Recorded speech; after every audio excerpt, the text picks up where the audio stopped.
अगर आप भी चाहते हैं तो कबीर स्थान और आप ही के निर्गुण भजन सबसे पहले आप तक पहुँचे तो हमारे चैनल को सब्सक्राइब जरूर करें और साथ में बेल आइकॉन को दबाना ना भूले। साथ ही वीडियो पसंद आए तो हमारे वीडियो को लाइक जरूर। पतिव्रता मैली भली, गले कांच की पोत, सब सखियन में यो जले ज्यों सूरज की जोत। जिसके अंदर, जिस नारी के अंदर दया, क्षमा, संतोष, शील, करुणा ये सब गुण विद्यमान हैं, उसे किसी भी प्रकार के बाह्यावरण की, बाह्य शोभा की आवश्यकता नहीं है, क्योंकि उसके जो गुण हैं वो स्वयं उसके अंतर को और अंतर के बाद उसके बाहर को प्रकाशित कर रहे हैं। और वह अगर अनेक लोगों के बीच में भी बैठी है तो वह आपको सूरज की ज्योत के समान ही प्रतीत होगी।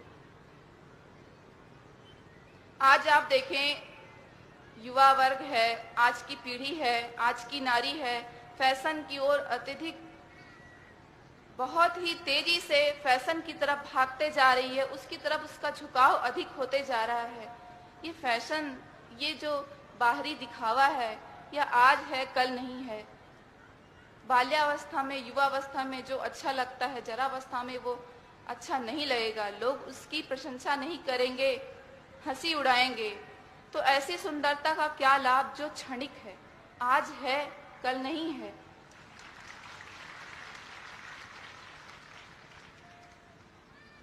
ऐसी सुंदरता का हमें अपने अंदर नहीं ग्रहण करना है। ये बाहरी चीजें हमारा साथ नहीं देंगी। साथ देंगी उस सत्पुरुष परमात्मा से मिलाने के लिए तो हमारे आंतरिक गुण। आज हम आप सभी अपना श्रृंगार किस प्रकार करना चाहिए, अपनी शोभा कैसे बढ़ानी चाहिए, किस प्रकार के आभूषण उसे ग्रहण करने चाहिए, इस विषय में हम थोड़ी चर्चा करते हैं।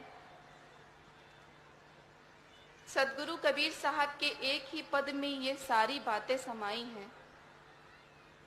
सील के सेंदूर मांग भरो सजनी, शोभा अगम अपारा हो। धीरज अंजन आजो सजनी, क्षमा की बेंदी लिलारा हो। दीन गरीबी रहो गुरुन में, सोई गले का हार हो। बाजू बंद विवेक को सजनी, बहुरा ब्रह्म विचार हो। यह विधि सुंदर साज के सजनी, करव 16 श्रृंगार हो। तो 16 श्रृंगार इन गुणों से करना है। एक एक श्रृंगार, एक एक गुण के विषय में चर्चा करते चलें। सील के सेंदूर मांग भरो सजनी, शोभा अगम अपारा हो। सील को, सदगुरु कबीर साहब ने सील को शरीर के सबसे ऊपरी हिस्से में इसलिए महत्व दिया है, इसलिए स्थान दिया है, क्योंकि सील का प्रत्येक मनुष्य के लिए एक बहुत बड़ा, सर्वोच्च, ऊंचा स्थान है। सील का तात्पर्य आचरण। हमारा आचरण कैसा है, हमारे विचार कैसे हैं, हम किस प्रकार का व्यवहार करते हैं, यह है सील। और जिसके पास सील है उसके पास सत्य, धर्म, सदाचार, बल, ऐश्वर्य, धन सब कुछ खुद आ जाएगा, क्योंकि सील से बड़ा रत्न तो न कोई है और न कुछ होगा। सदगुरु कबीर साहब ने कहा है, सीलवंत सबसे बड़ा, सब रत्नों की खान। 3 लोक की संपदा रहे सील में आन। सारे लोगों की संपदा आपके पास स्वयं आ जाएगी यदि हम सील को अपने अंदर धारण कर लें। लेकिन सील को धारण करना, सीलवान बनना, सीलवंत बनना इतना आसान नहीं है। लोग मुख से तो बहुत बातें करते हैं, लेकिन उसके अंतस में क्या है, उसके मन में क्या है, ये हम कैसे जान सकते हैं। कहने को, बोलने को तो लोग बोलते हैं हम कबीर पंथी हैं, लेकिन हर कबीर पंथी अपने अंतस में झांक कर देख ले कि उसके अंदर क्या चल रहा है। अभी भी वो हर दिशा में, हर तरफ जाने के लिए व्याकुल है। ऐसा सच्चा कबीर पंथी जिसने अपने आचरण में सत्य को उतार लिया हो, बहुत मुश्किल से मिलता है। तभी तो साहब ने कहा है, ज्ञानी ध्यानी संयमी, दाता सूर अनेक, जपिया तपिया बहु मिले, सीलवंत कोई एक। ऐसा सीलवंत कोई एक मिलेगा। जब तप करने वाला, दाता, वीर, सूर मिल जाएंगे, लेकिन एक सीलवान व्यक्ति मिलना बहुत मुश्किल है। तो जब तक हम ज्ञान के अनुरूप, सत्य के अनुरूप, जो हमें साहब ने ज्ञान दिया है उसके अनुरूप हम व्यवहार नहीं करेंगे, तब तक हमारे जीवन में कभी सुगंध नहीं आ सकती।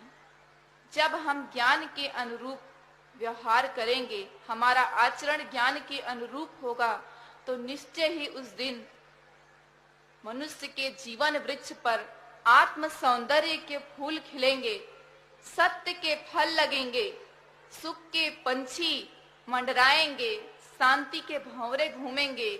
हमारे जिंदगी में, हमारे जीवन में सुख ही सुख, आनंद ही आनंद आ जाएगा। हमने बचपन में स्कूल में किताबों में पढ़ा होगा, एक छोटी सी इंग्लिश की राइम थी, if wealth is loss nothing is loss, if health is loss something is loss, if character is loss everything is loss. अगर धन गया तो कोई बात नहीं, कोई नुकसान नहीं, क्योंकि आज आना है कल नहीं। अगर स्वास्थ्य गया तो थोड़ा नुकसान है, क्योंकि हमें अपनी भक्ति, अपनी पूजा करने में एक माध्यम हमारा शरीर भी है, तो अगर वो बीमार होगा तो थोड़ी परेशानी आएगी। लेकिन अगर सील, अगर चरित्र नष्ट हो गया तो फिर कुछ भी नहीं बचा उस इंसान के पास। तो सील सबसे बड़ा गुण है। तो सील के सेंदूर मांग भरो सजनी, शोभा अगम अपारा हो, धीरज अंजन आंजो अजनी। धीरज का अंजन, धीरज का काजल लगाओ, धैर्य का काजल लगाओ। धैर्य छोटा सा शब्द है, लेकिन अपने अंदर कितनी विशालता समेटे हुए है, कितना बड़ा गुण है धैर्य। देखिए, पृथ्वी को देखिए, लोग उसको खोदते हैं, अनेक रत्नों की खान है पृथ्वी, लोग खोदते हैं, उसको अनेक प्रकार के कष्ट देते हैं, लेकिन वह कभी यह भावना नहीं रखती कि तुम मुझे उपयोग में लाओ या फिर ना लाओ। जल है, सबकी प्यास बुझाता है, सबकी तपन शांत करता है, लेकिन कभी यह नहीं कहता कि उच्च वर्ण के लोग ही मुझे अपनाओ, निम्न वर्ण के लोग मत छुओ। जल यह कभी नहीं कहता, सबके लिए समान रूप से बहता है, सबकी प्यास बुझाता है। आसमान है, आकाश है, आकाश में सूर्य हैं, तारे हैं, चंद्रमा हैं, सबको एक समान प्रकाश दे रहे हैं, किसी के लिए कम, किसी के लिए ज्यादा नहीं, सबके लिए समान रूप से अपनी आभा बिखेरता है। मनुष्य है, उसके पास भी सब है, वह उस सत्य पुरुष का अंश है, सारे गुण लेकर आया है, लेकिन जब तक संतोष, धैर्य का गुण नहीं रखेगा, सब धन बेकार है, सब गुण बेकार है। गौधन, गजधन, बाजधन और रतन धन खान, जब आवे संतोष धन, सब धन धूल समान। जब तक हमारे अंदर धैर्य का गुण, संतोष का गुण नहीं आएगा, तब तक हमारा कल्याण नहीं हो सकता, क्योंकि यह तो मन है। आज 10 मिला है तो कल 50 की कामना करेगा, अगले दिन 100, फिर 1000, फिर लाख, उसकी कामना तो बढ़ती जाएगी। मन तो कभी मानने वाला नहीं है।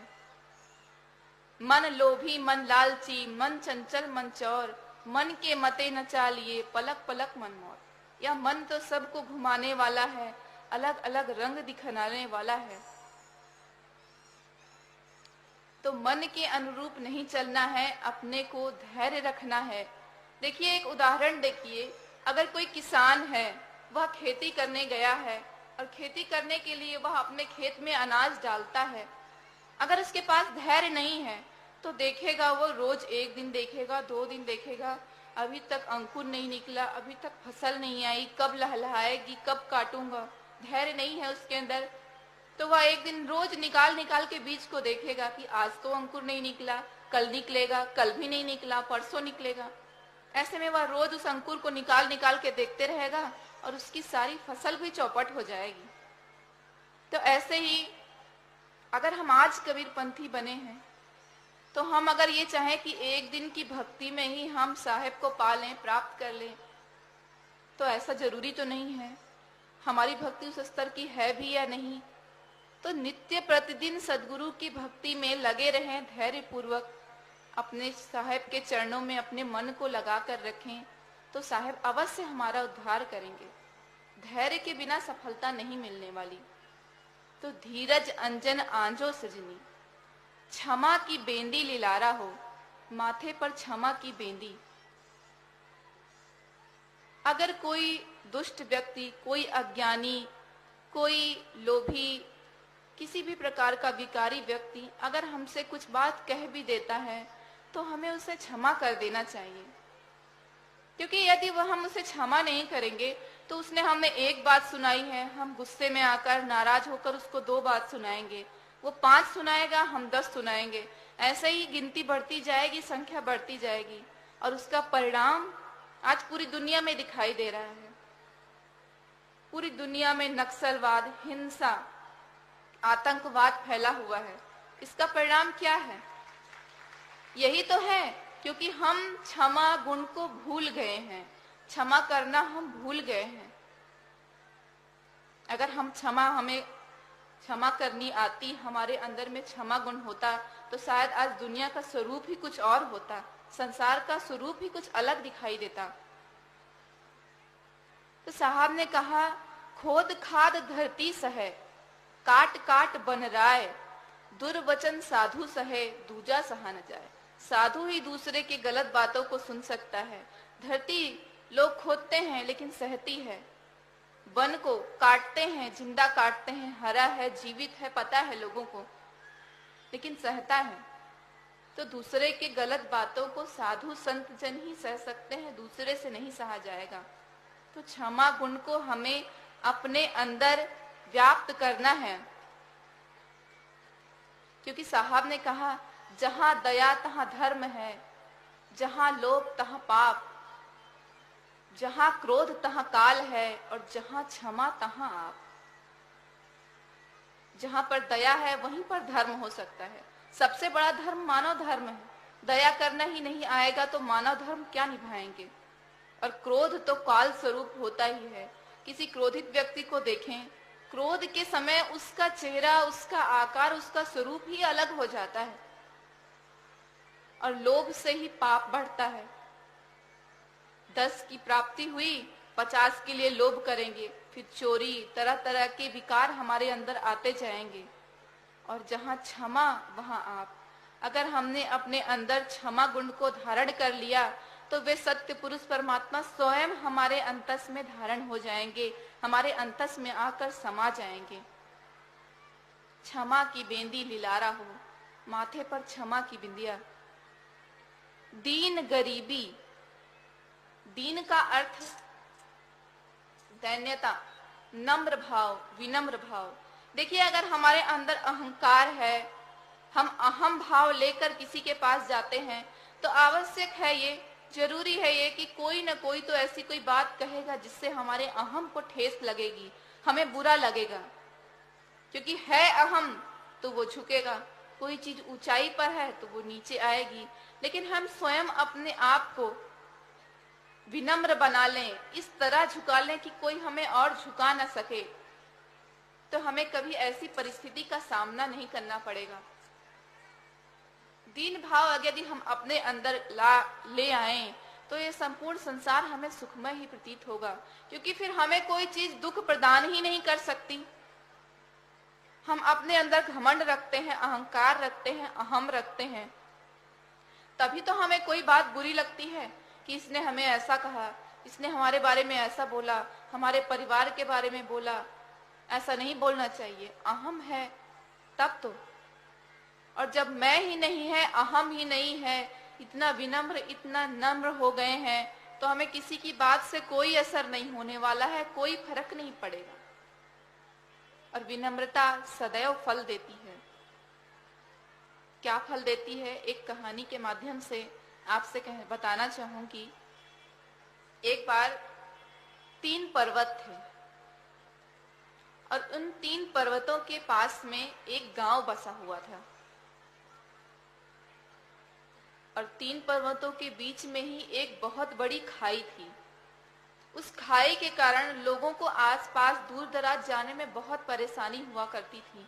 लोग उस पार जाने में बहुत समस्या पाते थे, क्योंकि पर्वत इतने ऊंचे थे कि उन पर रोज प्रतिदिन चढ़कर जाना तो संभव नहीं था और खाई के कारण जा नहीं पाते थे। तो बहुत ही संकुचित, बहुत ही गरीबी में, बहुत ही कठिनाई में वे अपना जीवन व्यतीत कर रहे थे। तो ईश्वर ने यह समस्या देखी, तो वे नीचे आए और उन्होंने उन पर्वतों के पास जाकर बोला कि ये जो गांव है तुम 3 पर्वतों के सामने में बसा हुआ, इस गांव का कोई नाम नहीं है और मैं इस गांव का नाम रखना चाहता हूं, लेकिन मैं उस गांव का नाम तुम तीनों पर्वतों में से ही किसी एक पर रखूंगा और इसके लिए मैं तुम्हें 1 महीने का समय देता हूं। तुम ऐसा कोई आशीर्वाद मांग लो और फिर 1 महीने बाद मैं आकर देखूंगा और जिसकी समृद्धि सबसे ज्यादा फैली होगी, जिसकी प्रशंसा सबसे ज्यादा होगी, उसके नाम पर ही मैं इस गांव का नाम रख दूंगा। अब तुम तीनों कोई एक एक वरदान मांग लो। तो पहले पर्वत ने कहा, आप मुझे और ऊंचा कर दो। ईश्वर ने कहा ठीक है। दूसरे ने कहा, आप मुझे और अधिक हरा भरा कर दो, समृद्ध कर दो। ईश्वर ने कहा ठीक। तीसरे पर्वत की तरफ मुड़े और बोले, तुम क्या चाहते हो? तो तीसरे पर्वत ने कहा, अगर आप मुझे कुछ देना ही चाहते हैं तो आप यह वरदान दीजिए कि प्रतिदिन मेरी कुछ कुछ ऊंचाई कम होती जाए, ढहती जाए, मैं गिरता जाऊं। ईश्वर ने कहा ठीक है और उन्हें वह वरदान देकर चले गए। 1 महीने बाद आकर देखा तो पहला पर्वत इतना अधिक ऊंचा हो गया था कि लोगों ने उस पर जाना ही छोड़ दिया था। इतना मुश्किल हो गया था उस पर चढ़ना कि उस तरफ जाते ही नहीं थे। वो एकांत हो गया था, अकेला हो गया था। दूसरा पर्वत इतना अधिक हरा भरा हो गया था, इतने अधिक उसमें जंगल बढ़ गए थे कि लोगों का उसमें जाने की हिम्मत ही नहीं होती थी। वह अनेक रत्नों से भरा था, उसमें सारे प्रकार के फल संपदाएं भरपूर थीं, लेकिन लोग उसमें जाने की हिम्मत ही नहीं कर पाते थे क्योंकि एकदम दुर्गम में हो गया था वो। और तीसरा पर्वत, वह पर्वत तो वहां पर था ही नहीं, समतल जमीन हो गई थी और उसके पास की जो खाई थी वह पट गई थी उस पर्वत की मिट्टी से। पूरा जमीन बन गया था, समतल बन गया था। लोग उस पर खेती करना चालू कर दिए थे, उस पर रहना शुरू कर दिए थे और स्वयं ही लोगों ने उस पर्वत के नाम पर अपने गांव का नाम रख लिया था। तो यह था उस पर्वत के धैर्य का परिणाम, उसके दीन भाव का परिणाम। उसने अपने अहम को नहीं देखा कि मैं ऊंचा हो जाऊं, मैं हरा भरा हो जाऊं, मैं समृद्ध हो जाऊं। उसने अपने आप को झुका लिया, समाप्त कर लिया, मिटा लिया, लेकिन मिटाकर भी अमर हो गया। तो यह थी उसकी दीन भावना, उसकी निर्मल भावना।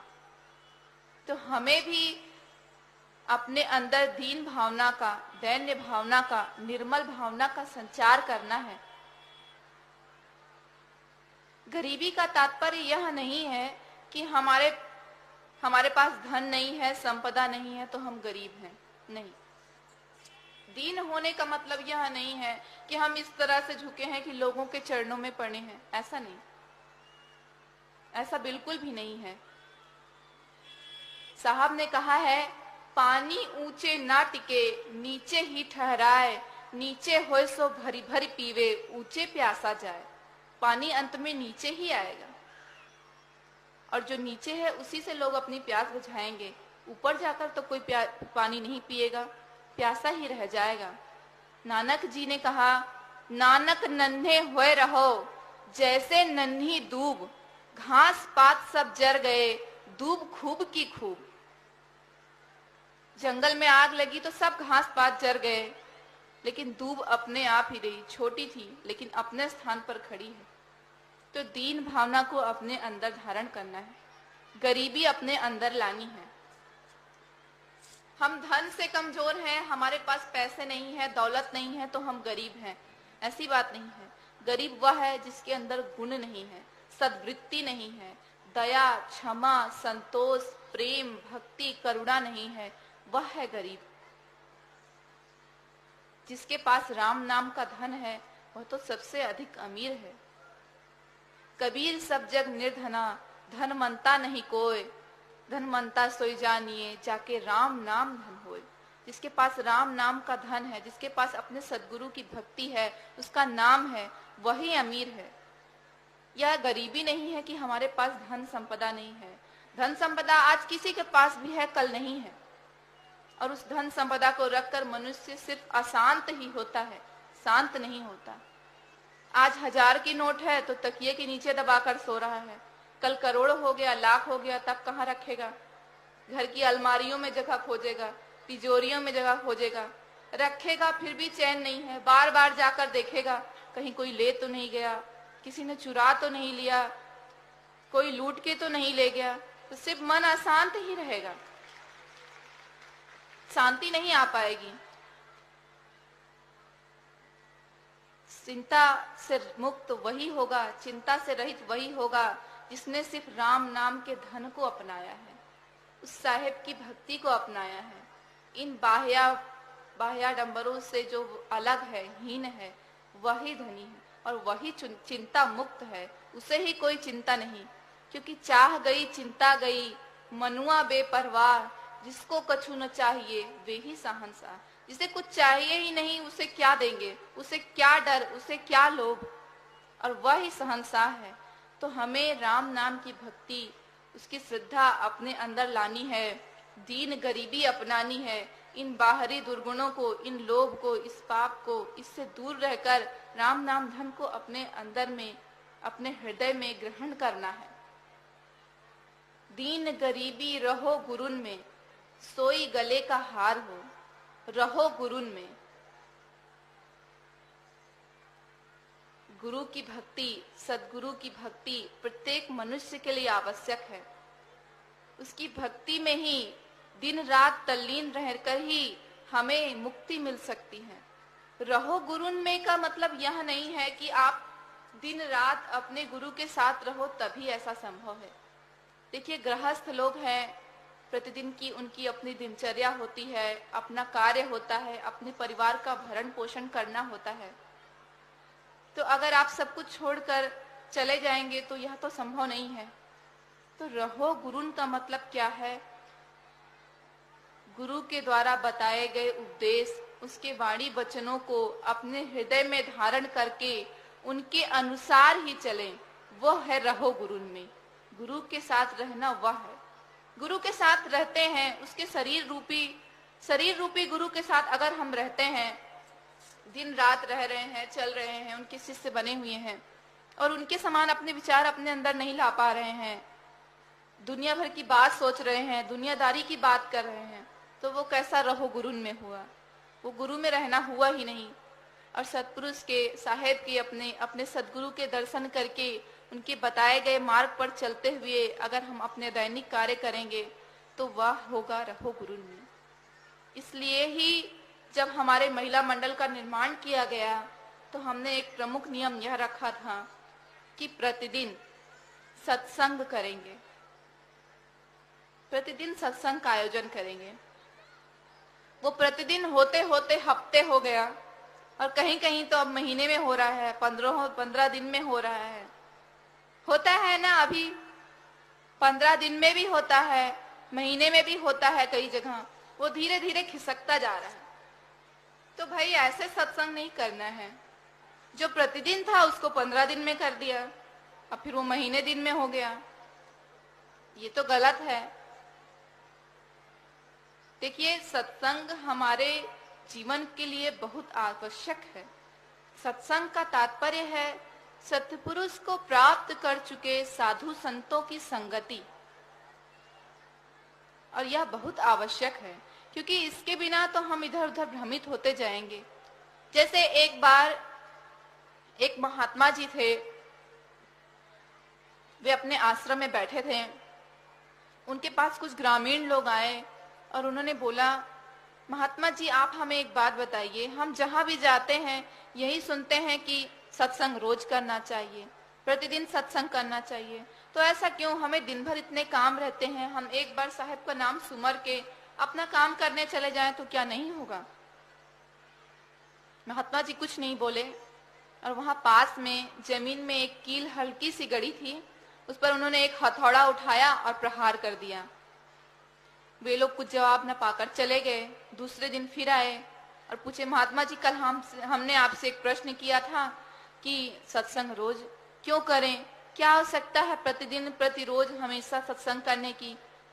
तो महात्मा जी फिर कुछ नहीं बोले और फिर उन्होंने हथौड़ा उठाया और उस कील पर एक बार फिर मारा। फिर लोग चले गए। तीसरे दिन फिर आए और निश्चय करके आए कि आज तो हम पूछ के ही जाएंगे कि हमें आप जवाब क्यों नहीं दे रहे हैं। तो उन्होंने फिर पूछा, महात्मा जी आज तो हम आपसे अपने प्रश्न का उत्तर लेकर ही जाएंगे कि हमें सत्संग रोज क्यों करना चाहिए। हमें कई बार हमारी ऐसी व्यस्तता रहती है, इतना काम रहता है कि हमें समय नहीं मिल पाता, दुनिया भर के काम हमें करने रहते हैं, तो हम सत्संग रोज क्यों करें। तो महात्मा जी ने बोला, देखो तुमने देखा कि यह कील है, यह जमीन में गड़ी थी, हल्के से गड़ी थी, मैंने इस पर हथौड़ा मारा तो यह जम गई, फिर मारा तो यह पूरी तरह से जम गई। पहले यह कील हल्की गड़ी थी, लोगों के आने जाने में, जानवरों के आने जाने में ये कील उखड़कर कहाँ चली जाती पता ही न चलता, लेकिन मैंने इसे हथौड़े से प्रहार कर करके जमीन में इस तरह से मजबूत कर दिया है कि अब यह कहीं भी नहीं घूमेगी। ऐसा ही है सत्संग। हमारा मन है, मानव मन है, मानव का हृदय है, दुनिया भर की सांसारिक माया है, काल निरंजन माया का खेल है। मन इधर उधर घूमते रहेगा, हमें पता भी नहीं चलेगा कि कब वह अपने सद्गुरु की भक्ति से हट गया, पता भी नहीं चल पाएगा। तो यह सत्संग वह हथौड़ा है जो मन पर सद्गुरु की भक्ति को कील के रूप में और अधिक मजबूत करता है, जोड़ता है। तो यह सत्संग की महिमा है।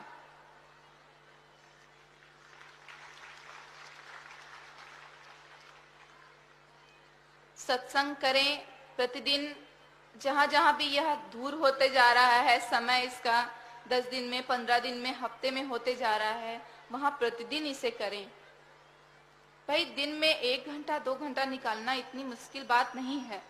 कई महिलाएं अपनी समस्या लेकर सामने आती हैं कि हमें आज के दिन बहुत व्यस्तता हो गई, ऐसा हो गया, ऐसा हो गया।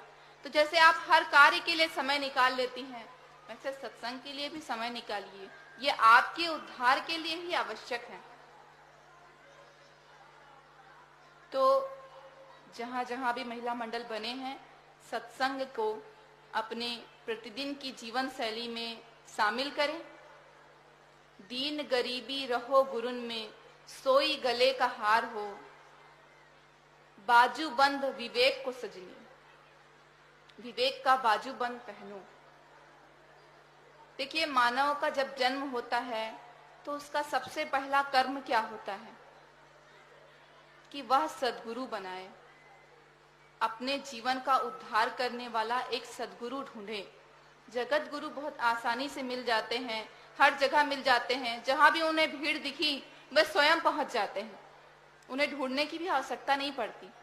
लेकिन सद्गुरु को हमें स्वयं ढूंढना है, और सद्गुरु मिल गए फिर उनके समक्ष, उनके चरणों में अपना सर्वस्व समर्पित कर देना है। क्योंकि इस संसार का जो कर्म है वह सिर्फ साहेब से ही, वह सिर्फ सद्गुरु ही कर सकते हैं, हमसे संभव नहीं है।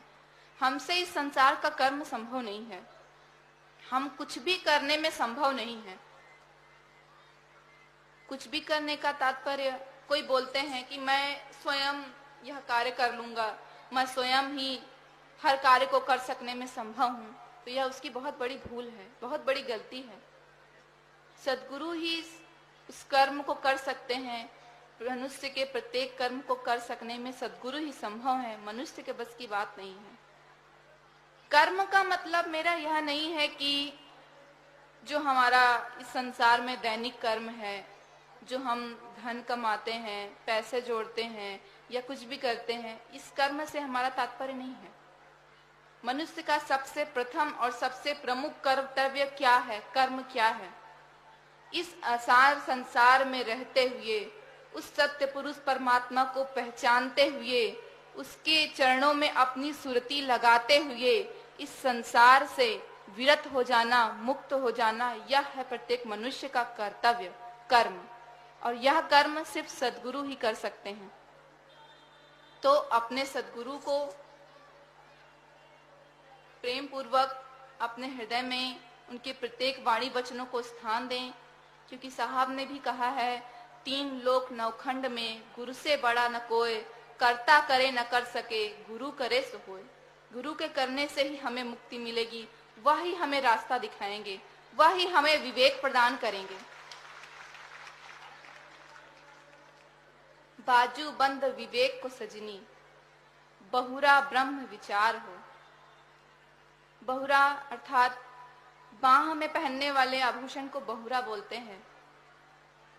बहुरा ब्रह्म विचार हो। ब्रह्म विचार अर्थात तत्व ज्ञान। और तत्व ज्ञान क्या है? सभी धर्मों का सार क्या है? सत्य। सत्य के सिवा इस संसार का कोई सार नहीं है, कोई ब्रह्म सार नहीं है। इसीलिए जब सद्गुरु कबीर साहब इस संसार में आए तो उन्होंने देखा कि धर्म के नाम पर लोग तरह तरह के पाखंड कर रहे हैं, कोरा कर्मकांड चल रहा है। हर कोई अपने धर्म के नाम पर लोगों को सिर्फ इकट्ठा करने में जुटा है, उनको भ्रमित कर रहा है, उनको उनके रास्ते से हटा रहा है। तो साहब को यह देखकर बहुत दुख हुआ और उन्होंने मानव चेतना को जागृत करते हुए सबसे बड़ा धर्म, मानव का सबसे बड़ा धर्म सत्य बताया। और इसीलिए उस परमात्मा का नाम सत्य पुरुष, उनका नाम सत्य नाम और उनके लोक का नाम सत्य लोक के अलावा और कुछ हो ही नहीं सकता। हम सब यह जानते हैं, लेकिन अंतस की गहराई से महसूस करना है। उस ब्रह्म विचार का बहुरा बांधना है, उस सत्य को धारण करना है। क्योंकि अगर सत्य वास्तविक रूप में प्रत्येक मनुष्य का बहुरा होता, उसका आभूषण होता, तो आज दुनिया में न किसी जेल की, न किसी कारागार की, न किसी पापी का कहीं निशान होता, कहीं कोई अपराधी नजर ना आता। क्योंकि साच बराबर तप नहीं, झूठ बराबर पाप, जाके हृदय साच है, ताके हृदय आप। जिसके हृदय में सत्य होता तो उसके हृदय में सत्य पुरुष अपने आप विद्यमान होंगे, और जिसके हृदय में सत्य पुरुष विद्यमान होंगे वह कभी कोई गलत कर्म नहीं कर सकता। तो उस सत्य को अपने हृदय में, अपनी अंतरात्मा में स्थान देना है, उसका बहुरा बांधना है। इस प्रकार नारी के 16 श्रृंगार पूर्ण होते हैं। यह विधि सुंदर साज के सजनी, करहु 16 श्रृंगार हो। यह 16 श्रृंगार है नारी का। गुणों का यह श्रृंगार प्रत्येक नारी को करना है। सील के सेंदूर मांग भरो सजनी, शोभा अगम अपारा हो। धीरज अंजन आंजो सजनी, क्षमा की बेंदी लिलारा हो। दीन गरीबी रहो गुरुन में, सोई गले का हार हो। बाजू बंद विवेक को सजनी, बहुरा ब्रह्म विचार हो। यह विधि सुंदर साज के सजनी, करहु 16 श्रृंगार हो। और जिस नारी ने यह 16 श्रृंगार कर लिया, गुणों रूपी इन आभूषण को धारण कर लिया, उसे फिर किसी भी प्रकार के बाह्य आभूषण की आवश्यकता नहीं रह जाएगी। तो आज आमीन माता महिला मंडल की इस पावन सभा में हम प्रत्येक माताएं बहनें इन आभूषणों को, इन गुण रूपी आभूषणों को अपने अंदर में धारण करने का प्रयास करेंगे, संकल्प करेंगे। ये आज आप सभी माताएं बहनें अपने हृदय में प्रण कर लें, तभी हमारे महिला मंडल की जो उद्देश्य है वह सार्थक हो पाएगा। और यह सिर्फ संभव है हमारी अटूट विश्वास, आस्था, भक्ति से। क्योंकि आस्था नहीं, श्रद्धा नहीं तो हम यह कर्म नहीं कर सकेंगे, इन आभूषणों को ग्रहण नहीं कर सकेंगे। देखिए, जैसा कोई नाव है, नाविक है, उसको पता है कि उसकी नाव अच्छी है, जिस नदी में वह जा रहा है वह भी शांत है, नदी का प्रवाह भी शांत है, उसे मार्ग भी पता है, सब कुछ अच्छा है। लेकिन अगर उसकी नाव में अचानक छेद हो जाए तो वह कुछ नहीं कर सकता, सिर्फ डूब ही जाएगा। तो हमें अटूट श्रद्धा अपने सत्पुरुष परमात्मा, अपने सद्गुरु के प्रति अटूट श्रद्धा, अटूट भक्ति